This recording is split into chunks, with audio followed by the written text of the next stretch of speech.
अब हमारा आज का श्लोक है 6ठे अध्याय का 20वां श्लोक।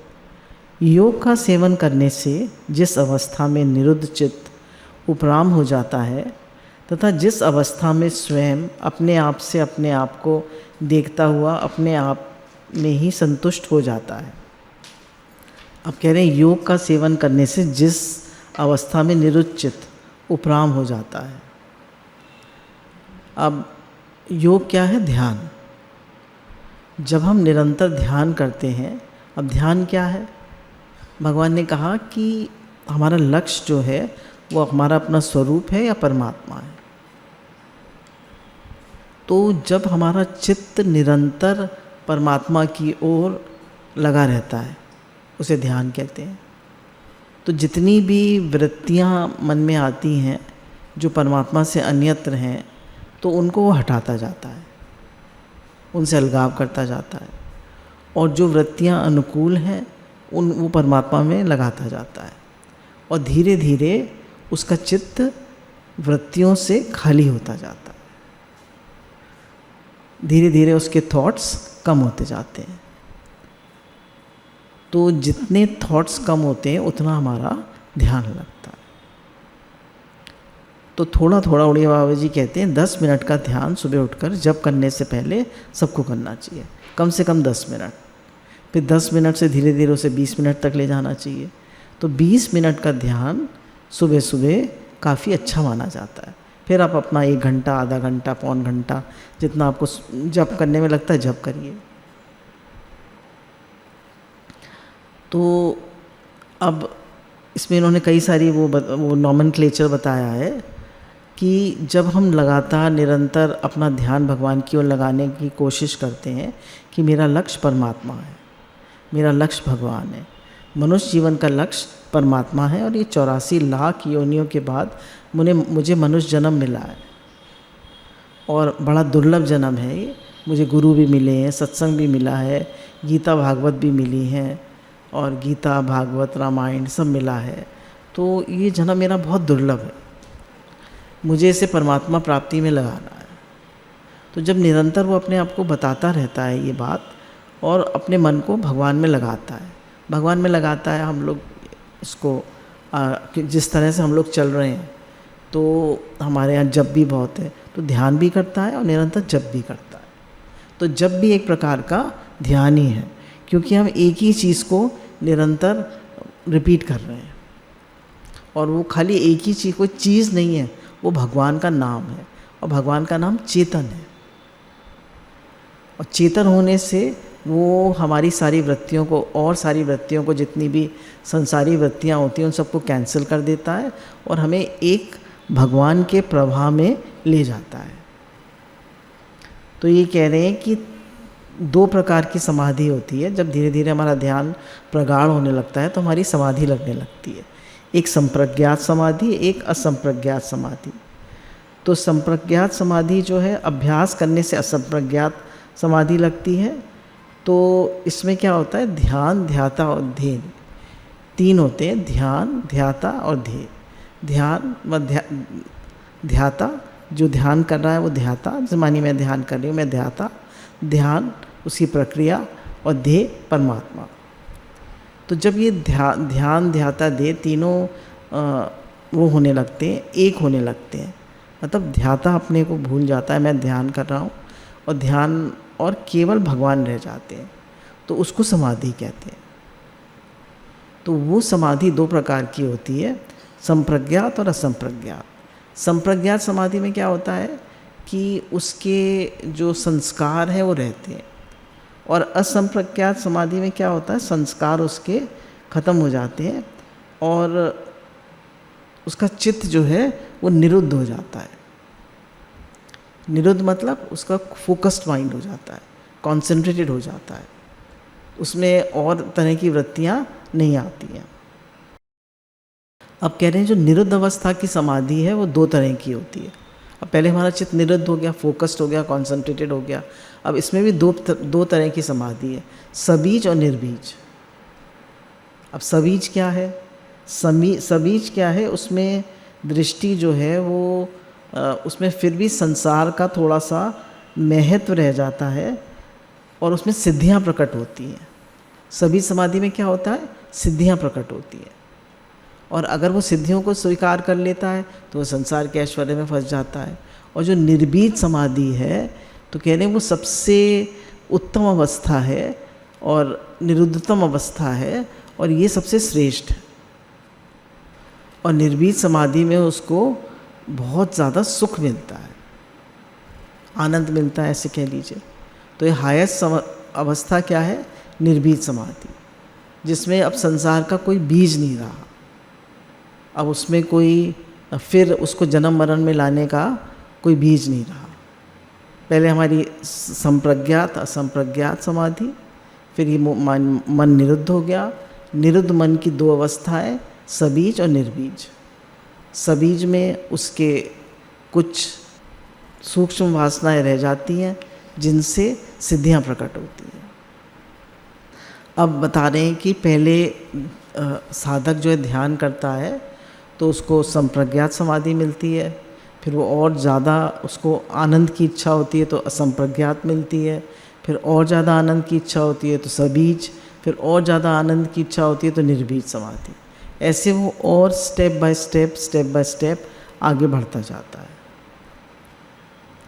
अब गुरु बता रहे हैं इसमें कि संसार से संबंध मानने के कारण वृत्तियां संसार में लगती हैं, जिससे उस तत्व की अनुभूति नहीं होती। अब संसार से संबंध मानने के कारण ही हमें संसार की बातें याद आती हैं। अगर हम ध्यान योग में वो क्या करता है योगी, संसार से संबंध विच्छेद कर लेता है कि दो हैं, एक प्रकृति और एक पुरुष। ये शरीर प्रकृति है और ये सब संसार भी प्रकृति है, और मैं स्वयं आत्मा परमात्मा, मैं ईश्वर अंश जीव अविनाशी, चेतन अमल सहज सुख राशि, मैं भगवान का अंश हूँ, मैं भगवान का हूँ। तो ये शरीर प्रकृति, ये संसार प्रकृति, शरीर को संसार की सेवा में लगा दो और स्वयं में जो आत्मा हूँ उसको परमात्मा में लगा दो। अब इसमें बता रहे हैं कि ध्यान योग और कर्म योग, तो इसमें जितनी भी ध्यान योग में क्या होता है कि मन को पूरा उपराम करना पड़ता है संसार से, और कर्म योग में क्या करना पड़ता है, सभी कामनाओं का त्याग करना पड़ता है। कर्म योग में क्या है, सभी कामनाओं का त्याग, और इसमें क्या है, ध्यान योग में अपने आप से अपने आप में संतुष्ट। हमारा श्लोक यही था, जो अपने आप से अपने आप में संतुष्ट होता है। अब देखिए ये भी एक पूरी जर्नी है। पहले हम लोग बहुत कहा करते थे जो आत्मा से आत्मा में संतुष्ट है, तो इसमें इन्होंने क्लियर करा है कि जो पहले ध्यान करता है, और ध्यान में पहले संप्रज्ञात, फिर असंप्रज्ञात, फिर सभी, फिर जब वो ये दोनों समाधि लग गई, फिर सबीज, फिर निर्बीज समाधि लग गई, जब वो आत्मा में स्थित हो गया, उसका ध्यान और कहीं नहीं भटकता, तो वो अपने आप से अपने आप में संतुष्ट हो जाता है, अपने आप से अपने आप में संतुष्ट हो जाता है। अब उसका मन कहीं नहीं भटकता, वो एकदम फोकस्ड है। ये कैसे होगा, ये होगा बराबर निरंतर ध्यान करने से। ये स्थिति हम जप करने से भी प्राप्त कर सकते हैं। हमारा मन पूरा भगवान में फोकस हो जाता है। अब इन्होंने कर्म योग और ध्यान योग को करा है कि दोनों से आप इस स्थिति को अचीव कर सकते हैं। कर्म योग में क्या करना पड़ेगा कि संपूर्ण कामनाओं का त्याग करना पड़ेगा, और ध्यान योग में क्या करना पड़ेगा कि हमें अपना ध्यान भगवान की ओर लगाना पड़ेगा, और उसका अपने आप चित्त से संबंध विच्छेद हो जाता है। अब संबंध विच्छेद देखिए दोनों में है। उसका कामना, सर्व कामनाओं का त्याग हुआ तो संबंध विच्छेद हो गया संसार से। इसमें चित्त से संबंध विच्छेद हुआ तो संसार से संबंध विच्छेद हो गया, है ना। चित्त ही तो, मन ही तो सब कुछ है, मन ही संसार है। तो मन से संबंध विच्छेद हुआ तो संसार से संबंध विच्छेद हो गया। तो कह रहे हैं दोनों जो हैं, कर्म योग और ज्ञान योग, दोनों में ही संसार से संबंध विच्छेद करना होता है। तो वो इसमें मेन बात क्या है, वो अपनी आत्मा से आत्मा में संतुष्ट है। कैसे, अब उसको कुछ नहीं चाहिए संसार से, और उसका निरंतर ध्यान भगवान की ओर लगा है, तो वो अपनी आत्मा से आत्मा में संतुष्ट है। इसकी जर्नी क्या है? संप्रज्ञात, असंप्रज्ञात, सबीज, निर्बीज। समाधि जब वो लग जाती है तो अपनी आत्मा से आत्मा में संतुष्ट हो जाता है। अब दूसरा श्लोक है, जो सुख अत्यांतिक, अतीन्द्रिय और बुद्धिग्राही है, उस सुख का जिस अवस्था में अनुभव करता है और जिस सुख में स्थित हुआ ये ध्यान योगी तत्व से फिर कभी विचलित नहीं होता। देखिए, कई प्रकार के सुख हैं। तामसी सुख, सोना, पड़े रहना, लेटे रहना, आलस, प्रमाद, क्रोध, चिल्लाना, गुस्सा करना, ये सब तामस सुख है। राजसी सुख क्या है? खाना, पीना, घूमना, मज़े करना, एंजॉय करना, ये सब राजसी सुख है। सात्विक सुख क्या है? सात्विक सुख है अपना एकांतवास, पढ़ना लिखना, भजन में मन रहना और भगवान अच्छे लगना, भगवान मीठे लगना, ये सब सात्विक सुख है। कह रहे हैं इससे भी अतीत जो है वो आत्यांतिक, अति इंद्रिय सुख है। गीता में कह रहे हैं ध्यान योगी अपने द्वारा अपने आप में जिस सुख का अनुभव करता है, प्राकृत संसार उस सुख से बढ़कर दूसरा कोई सुख हो ही नहीं सकता और होना ही नहीं है। कह रहे हैं वो सुख जो ध्यान योगी अनुभव करता है उससे बढ़कर कोई सुख और है ही नहीं। अल्टीमेट हैप्पीनेस, अल्टीमेट सुख। कारण कि यह सुख तीनों गुणों से अतीत और स्वतः सिद्ध है। अब हमारा जो स्वरूप है वो सच्चित आनंद स्वरूप है। तो कह रहे हैं ये जो स्वरूप, ये जो आनंद है हमारा, ये स्वतः सिद्ध है। हम सब आनंद और प्रेम के सागर हैं, पर हमने अपना मन विषयों में लगा दिया, संसार में लगा दिया, चीज़ों में लगा दिया, लोगों में लगा दिया, तो अब हम भारमुखी हो गए। तो जो हमारी हैप्पीनेस है, जो हमारा आनंद है, वो खो गया, हम उसको भूल गए। और जो ये आत्यांतिक सुख है, ये संपूर्ण सुखों की आखिरी हद है। कहते हैं ना अल्टीमेट हैप्पीनेस, ये संपूर्ण सुखों की आखिरी हद है। सकाष्ठा सपरागति, इसी सुख को अतीन्द्रिय आनंद जो है, इसी सुख को अक्षय सुख, अत्यंत सुख और एकांतिक सुख भी कहा गया है। इसी अतीन्द्रिय आनंद को अक्षय सुख, अत्यंत सुख और एकांतिक सुख भी कहा गया है। भगवान ने 18वें अध्याय में भी कहा है ना कि जो विषयों से सुख मिलता है वो आरंभ में तो बहुत अच्छा लगता है, पर बाद में वो विष तुल्य है। और जो ध्यान से सुख मिलता है, भगवान में मन लगाने से सुख मिलता है, शुरू में तो मन इंद्रियों को कंट्रोल करना पड़ता है, संसार से हटाना पड़ता है, तो शुरू में तो वो विष के समान है और बाद में वो अमृत के समान। राजक सुख संसारी वस्तु, व्यक्ति, पदार्थ, परिस्थिति आदि के संबंध से पैदा होता है, इंद्रियां द्वारा भोगा जाता है। वस्तु, व्यक्ति आदि का प्राप्त होना हमारे हाथ की बात नहीं है, और प्राप्त होने पर उस सुख का भोग उस विषय को भी के ही अधीन होता है। अब देखिए, हमारा तो राजस सुख का कह रहे हैं कि हम लेना चाहते हैं। देखिए, हम तो खाना चाहते हैं, हमें तो मिर्च बहुत पसंद है, हमें तो चाट पकौड़ी और सब बहुत पसंद है, पर हमें सूट नहीं करती। हमें मीठा बहुत पसंद है, पर हमें शुगर है, हम खा नहीं सकते। तो कह रहे हैं राजस सुख तो है, पर कोई ज़रूरी नहीं है आप हर सुख ले सके। पर भगवान का सुख हर कोई, हर समय, हर जगह ले सकता है ना। तो संसार विषयों का सुख जो है, हर जैसे से एज बढ़ेगी तो विषय के सुख छूटते जाएंगे, है ना। जैसे अब आप लोग सब अनुभव कर रहे होंगे जिनकी एज ज़्यादा हो रही होगी कि विषय के सुख सब छूटते जाएंगे, और भगवान का सुख हम सब ले सकते हैं, क्योंकि this is our real nature. जैसे पहले दादा भगवान की एक पॉइंट चलती थी कि as it is natural for birds to fly, natural for fishes to swim. So it is natural for a human being to be happy. जैसे फिश का स्वभाव है तैरना, चिड़िया का स्वभाव है उड़ना, है ना, ऐसी मनुष्य का स्वभाव है खुश रहना. Happiness is our real nature. कह रहे हैं राजस सुख में पराधीनता है, परंतु आत्यांतिक सुख में पराधीनता नहीं है, कारण कि आत्यांतिक सुख इंद्रियों का विषय नहीं. पर जो हमारी आत्मा का सुख है, ध्यान का सुख है, इसमें हमारे पास कोई विषय नहीं.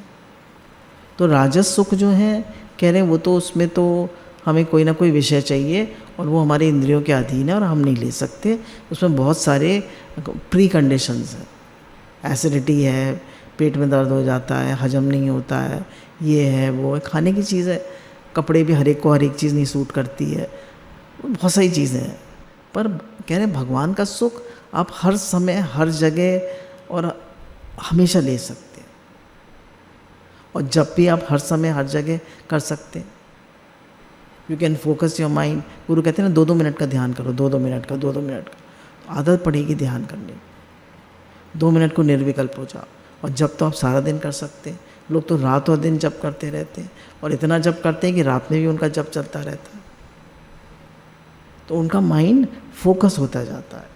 और हमारा लक्ष्य क्या है, हमारा बार बार हमको याद दिलाना है कि what is my goal, what is my aim of life. मुझे क्या चाहिए, मेरा लक्ष्य क्या है, मुझे क्या चाहिए. मुझे भगवान की तरफ चलना है. मेरा मनुष्य जन्म का लक्ष्य भगवान है. हे नाथ आपको ना भूलो, हे नाथ मैं आपका हूँ, आप मेरे हैं. बार बार अपने को याद दिलाते रहो. ये योग का चैप्टर है, पर इसमें हम थोड़ा सा भक्ति योग भी ऐड कर रहे हैं. इसमें उन्होंने कहा, भगवान ने इसमें गीता में कहा कि ये सुख बुद्धिग्राही है. बुद्धिग्राही क्यों कहा? उन्होंने कहा जब हम समाधि लगाते हैं तो हमारी जो बुद्धि है वो, मतलब जब वो आदमी सोता है तो उसकी बुद्धि जो है वो आलस प्रमाद में, वो मतलब बुद्धि जो है वो लीन हो जाती है. पर जब वो ध्यान करता है तो उसकी विवेक शक्ति और बुद्धि बिल्कुल अलर्ट रहती है, पूरा जागा रहता है. He is full alert, full focused, full concentrated. तो बुद्धिग्राही है ये, और इस आत्यांतिक सुख को बुद्धि पकड़ नहीं सकती. और इस आत्यांतिक सुख को बुद्धि पकड़ नहीं सकती क्योंकि प्रकृति के कार्य बुद्धि प्रकृति से अतीत स्वरूपभूत सुख को कैसे पकड़ सकती है. अब बुद्धि जो है प्रकृति का कार्य है, और हमारा जो ये सुख है आत्यांतिक सुख, ये प्रकृति से परे है. ये आत्मा का सुख है, ये हमारे स्वयं का सुख है, ये भगवान का सुख है. This is our real nature. यहाँ सुख को आत्यांतिक और अति इंद्रिय बुद्धिग्राही बताने से तात्पर्य है कि ये सुख सात्विक, राजस और तामस सुख से विलक्षण अर्थात गुणातीत स्वरूपभूत है. ये जो हमारा अति इंद्रिय आत्यांतिक आनंद है, ये गुणातीत आनंद है. अब कह रहे हैं ध्यान योगी द्वारा इस सुख का अनुभव होने पर वो अपनी स्थिति से विचलित नहीं होता. कुछ भी हो जाए वो अपनी स्थिति से विचलित नहीं होता. जैसे उन्होंने बताया कि शिवाजी जो थे, उनका जो पुत्र था संभाजी, तो मुस्लिम लोग जो हैं वो उसको ले गए थे पकड़ के. कहते हैं शिवाजी ने, मराठा रूल था तब महाराष्ट्र में, तो शिवाजी ने मुसलमानों का आतंक मचा रखा था. उनको वो मतलब बार बार हरा देते थे. तो उन्होंने किसी कारण से उनके लड़के को पकड़ लिया और कहते हैं उसकी आंखें निकाल दी, उसकी खाल खींच ली और उससे कहा तुम मुसलमान बन जाओ. उसने नो कर दिया, कुछ भी करो. तो ये लोग अपने ध्यान में, अपने लक्ष्य में, अपने निश्चय में इतने अडोल होते हैं कि कुछ भी कर दो इन्हें, पर ये टस से मस नहीं होते. हरिदास जी जो थे उनको कितने कोड़े मारे, कितने कोड़े मारे. और वो भी तो मुसलमान थे और वो भगवान का नाम लेते थे, हरे कृष्णा महामंत्र का जप करते थे। तो इतने कोड़े मारे कि उनकी पीठ बिल्कुल छिल गई और कहा कि तुम नाम लेना बंद कर दो, कहो कि मैं नाम नहीं लूँगा। तो उन्होंने कहा मैं तो लूँगा। और उनको फिर उन्होंने सोचा ये मर गया, उसको नदी में फेंक दिया।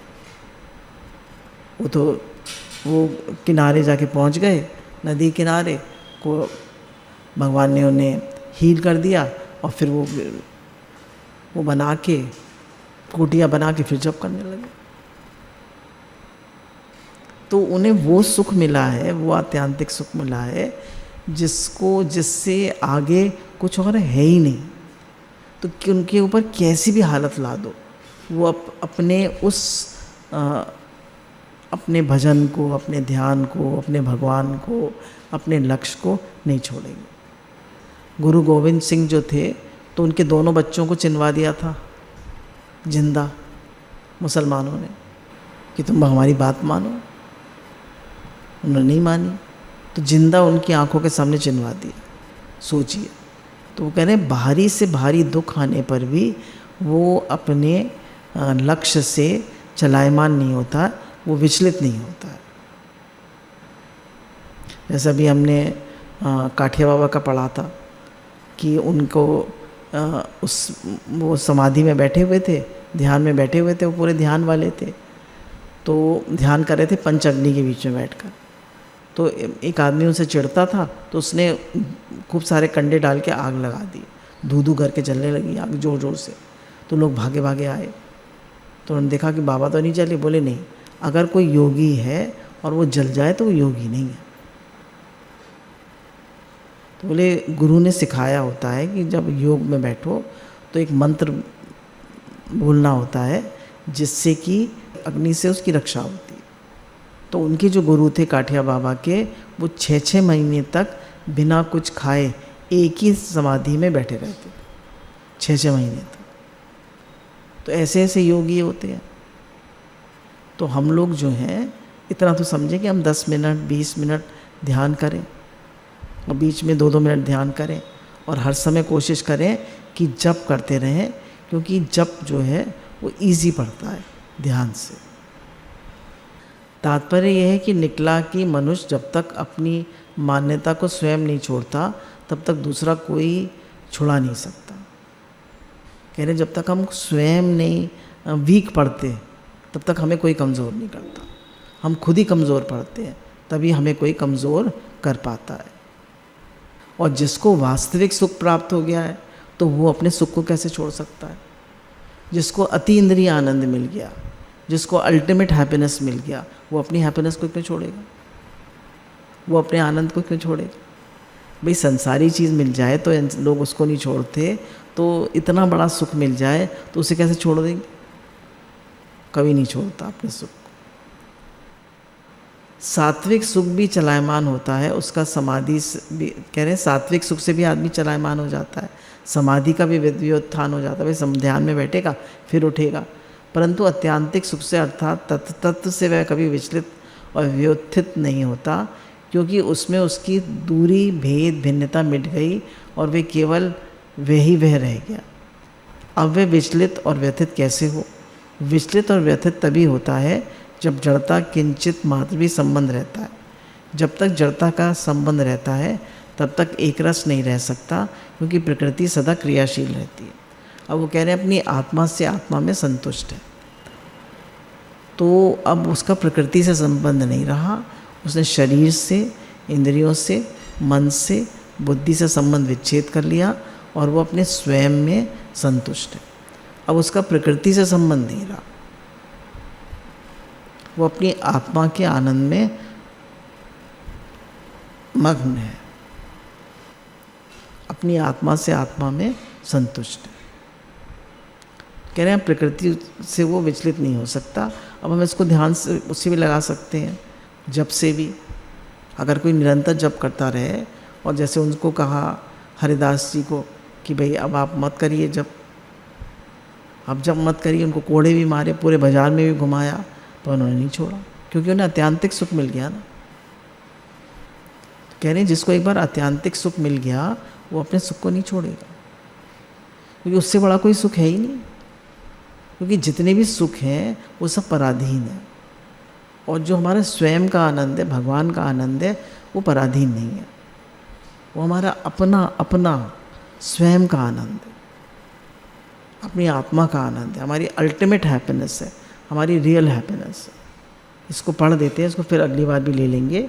जिस लाभ की प्राप्ति होने पर उससे अधिक कोई दूसरा लाभ उसके मन में मानने में नहीं आता, और जिसमें स्थित होने पर वह बड़े भारी दुख से भी विचलित नहीं किया जा सकता।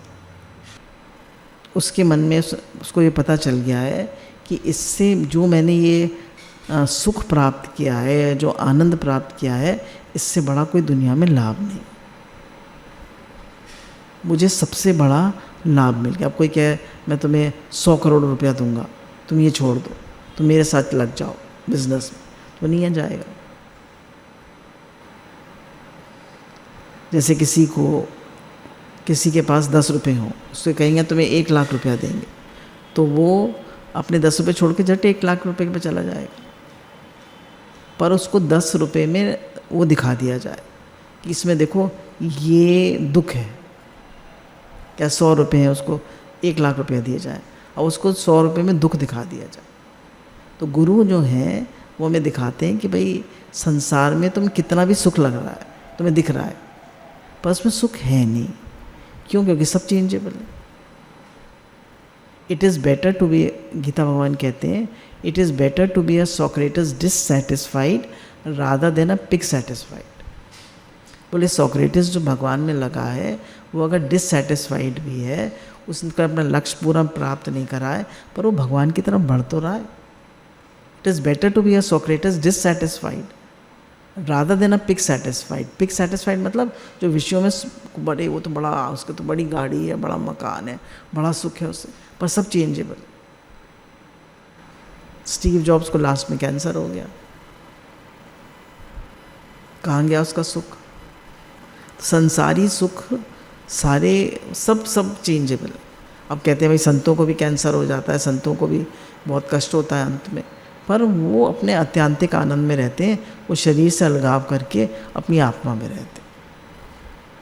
जो भजन वाले होते हैं वो भजन में इतना मन लगा लेते हैं कि उनका भी शरीर से, मन से अलगाव हो जाता है। अब कह रहे हैं निद्रा, आलस और प्रमाद, तामस सुख को प्राप्त होने पर भी विषय जन सुख अच्छा लगता है। कह रहे हैं अगर किसी को तामस सुख मिल जाए निद्रा आलस से, और उससे कहो चलो, जैसे एक लड़की अपने पढ़ के आई कॉलेज से, और उसने मम्मी मैं बहुत दुखी हूँ, मैं बहुत थकी हुई हूँ, मुझे उठाना मत, मैं बिल्कुल हिल भी नहीं सकती। तो उसने कहा अच्छा ठीक है, मम्मी ने कहा अच्छा ठीक है सो जाओ। उसकी फ्रेंड का फ़ोन आया कि हम लोग सब पिक्चर जा रहे हैं, फिर उसके बाद उसकी बर्थडे है, वहाँ पे पार्टी है, तो फ़ौरन उठ के तैयार हो गई और चली गई। कहें निद्रा आलस के सुख से भी विषय जन्य सुख ज़्यादा बड़ा है, उससे भी ऊंचा सुख है सात्विक सुख। पर जिसको एक बार भजन का, ध्यान का सात्विक सुख मिल गया, तो वो राजस सुख से विचलित नहीं होगा।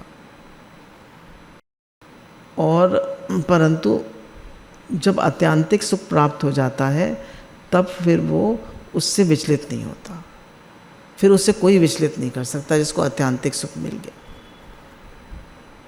क्योंकि आत्यांतिक सुख से बढ़कर दूसरा कोई सुख, कोई लाभ है ही नहीं। आत्यांतिक सुख सुख की हद है। आत्यांतिक सुख क्या है? सुख की हद है। Ultimate happiness. ध्यान योगी जब ऐसा सुख मिल जाता है, तो फिर वह इस सुख से विचलित हो ही कैसे सकता है? भाई जब सबसे बड़ी खुशी मिल गई, सबसे बड़ा आनंद मिल गया, खुशी नहीं, सबसे बड़ा आनंद मिल गया, तो वो सुख से विचलित ही कैसे हो सकता है? वो होगा ही नहीं। वह विचलित क्यों नहीं किया जा सकता?